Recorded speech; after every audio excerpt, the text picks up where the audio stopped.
You've seen it before, that dark patch creeping up the corner of your bathroom wall. Maybe you've scrubbed it off once or twice, figured it was just dirt, and moved on. Sound familiar? Here's what most people don't know. That black stain isn't just an eyesore. It's a living organism, and it's actively releasing invisible particles into the air every single time you step into that bathroom, every shower, every morning routine, every breath you take in that small, enclosed space.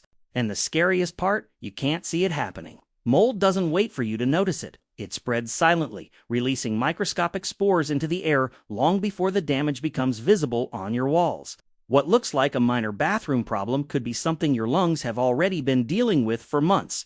Before we talk about what to do, you need to understand exactly what you're up against. If you care about your home and your family's health, hit that like button. It helps more people see what they need to know. Drop a comment telling me if you've ever noticed mold in your bathroom. And if you're not subscribed yet, now is a good time. There's a lot more coming. Most people look at mold and think dirty bathroom needs a good scrub, but that's not what you're actually looking at.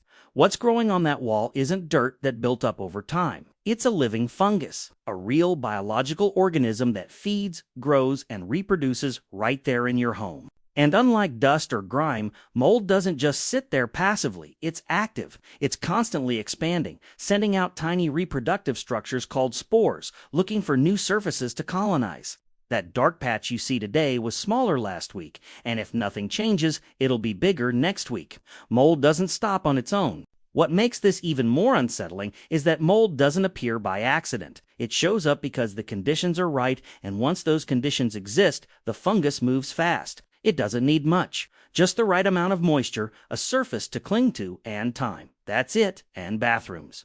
They check every single box. So when you look at that stain on your bathroom wall, you're not looking at something dead or passive. You're looking at something alive, something that's been growing quietly while you went about your day showering, brushing your teeth, breathing. It was there the whole time, doing exactly what living organisms do, surviving, spreading, and expanding its territory. And the wall, you can see, is only part of the story. Now, here's something that might actually make you feel a little better and a lot more concerned at the same time.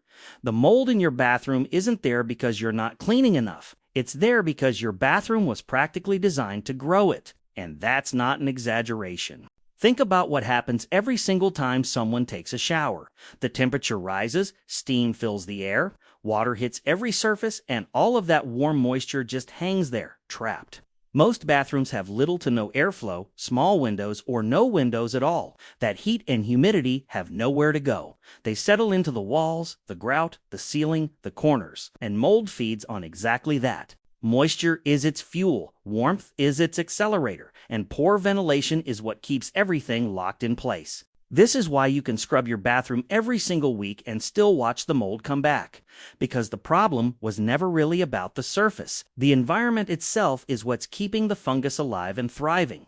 You removed what you could see, but the conditions that created it, the humidity, the heat, the stagnant air, they never changed. So the mold never truly left. That's the part most people miss entirely. They fight the symptom without ever addressing the cause. And while the focus stays on the visible stain, something else is happening in that same air you breathe every morning. Something you can't wipe away with a cleaning cloth. Because the real problem with bathroom mold isn't just what it does to your walls. Here's the part that changes everything. The mold you see on the wall, that's not actually the biggest problem. The biggest problem is what you can't see at all. Right now, as that fungus sits there growing, it's releasing microscopic spores into the air around it, constantly, silently, and completely invisible to the naked eye. These spores are so small that they float freely through the air like dust, except you can't see them settling. You can't feel them moving, and you have absolutely no way of knowing they're there. But every time you walk into that bathroom, every time the air shifts, every time someone opens the door or turns on the shower, those spores travel. They circulate through the entire room, and then you breathe. That's the moment most people never stop to think about. You're standing in your bathroom brushing your teeth, getting ready for your day, completely unaware that the air around you is carrying particles from a living fungus directly into your respiratory system. Not occasionally, every single time you're in that space, every morning, every night, for months, maybe longer. And the scariest thing about mold spores isn't just that they're invisible, it's that the effects they cause don't always announce themselves clearly. You might not connect a persistent cough, a stuffy nose, or a lingering headache to something living on your bathroom wall. The dots are hard to connect when the source is something you can't see, but those dots are there, and understanding what mold exposure can actually do to your body is something you need to hear. Let's talk about what's actually happening inside your body when you're exposed to mold spores over time. Because the symptoms don't always come all at once, and they don't always feel dramatic. That's exactly what makes this so easy to overlook. It starts small, a little throat irritation in the morning, eyes that feel slightly puffy when you wake up, a nose that never quite feels clear. Sound familiar? A lot of people live with a persistent cough they blame on dry air or seasonal allergies that somehow never seem to go away with the season. They take antihistamines, they drink more water, they assume it's just how their body is. But for many of those people, the real trigger is something living on their bathroom wall, releasing spores into the air they breathe every single day, quietly aggravating their respiratory system without ever being suspected. Mold exposure is directly linked to respiratory irritation, chronic nasal congestion, sneezing, itchy and watery eyes, and allergic reactions that can range from mild to severe. For people who already have asthma or existing respiratory conditions, the impact can be significantly worse, more frequent flare-ups, harder to control, harder to explain. And children whose immune systems are still developing are especially vulnerable to the effects of mold in the home environment. The connection between mold and health isn't a theory. It's well documented. But because the symptoms overlap with so many common conditions, most people never make the link. They treat the cough, not the cause. They manage the allergy, not the source. And the whole time, that fungus keeps growing, keeps releasing spores, and keeps doing what it does until someone decides to actually stop it. Here's something that most people discover the hard way. You clean the mold. You scrub it off. You spray something on it. The stain disappears, and 2 or 3 weeks later, it's back, in the exact same spot, maybe even a little bigger. And the frustrating part is that you did everything right, or at least everything you were supposed to do, so why does it keep coming back? Because cleaning the surface was never actually solving the problem. Mold doesn't just sit on top of a wall like dust on a shelf, it penetrates. The fungus grows into the material itself, into the grout, into the paint, into the drywall, sending its structure deeper than any cloth or spray can reach. What you removed was the visible part. The part underneath, already embedded in the surface, was completely untouched, and from there, it simply grows back. When mold returns repeatedly in the same area, it's often a signal that something deeper is happening. There could be moisture coming through the wall from behind a slow leak, a drainage issue, condensation building inside the structure.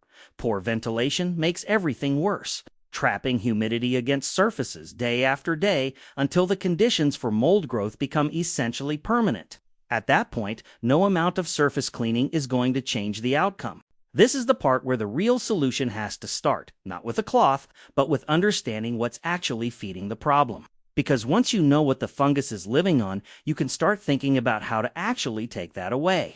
And there are real, practical ways to do exactly that. If mold keeps coming back, no matter how many times you clean it, scrub it, or treat it, that's not bad luck. That's your home trying to tell you something. Recurring mold isn't just a surface issue, it's a symptom. And just like any symptom, ignoring it doesn't make the problem go away. It makes it grow quietly, deeper into your walls, underneath your floors, in places you can't even see yet. One of the most common and most underestimated causes is water infiltration. When moisture works its way into the structure of a wall through a cracked foundation, a damaged roof, or failing waterproofing, it creates a permanently damp environment on the inside. The mold settles in, feeds off that moisture, and spreads without any rush. You clean what's visible on the surface, but the real source stays untouched, just waiting to show up again. Poor ventilation is just as much of a problem. Closed-off rooms, bathrooms without windows, poorly ventilated kitchens, and bedrooms. These spaces trap humid air with nowhere to go. That moisture clings to cooler surfaces and feeds mold growth over and over again. It explains why some homes, no matter how clean they are, never seem to shake the problem. The structure itself doesn't allow air to move the way it needs to. Understanding this completely changes your approach. When you only clean without investigating the root cause, you're treating the effect and leaving the origin untouched. A wall with recurring mold could be hiding water damage that over time weakens the structure, affects the health of everyone living there, and turns into repair costs far greater than anything a simple preventive fix would have cost.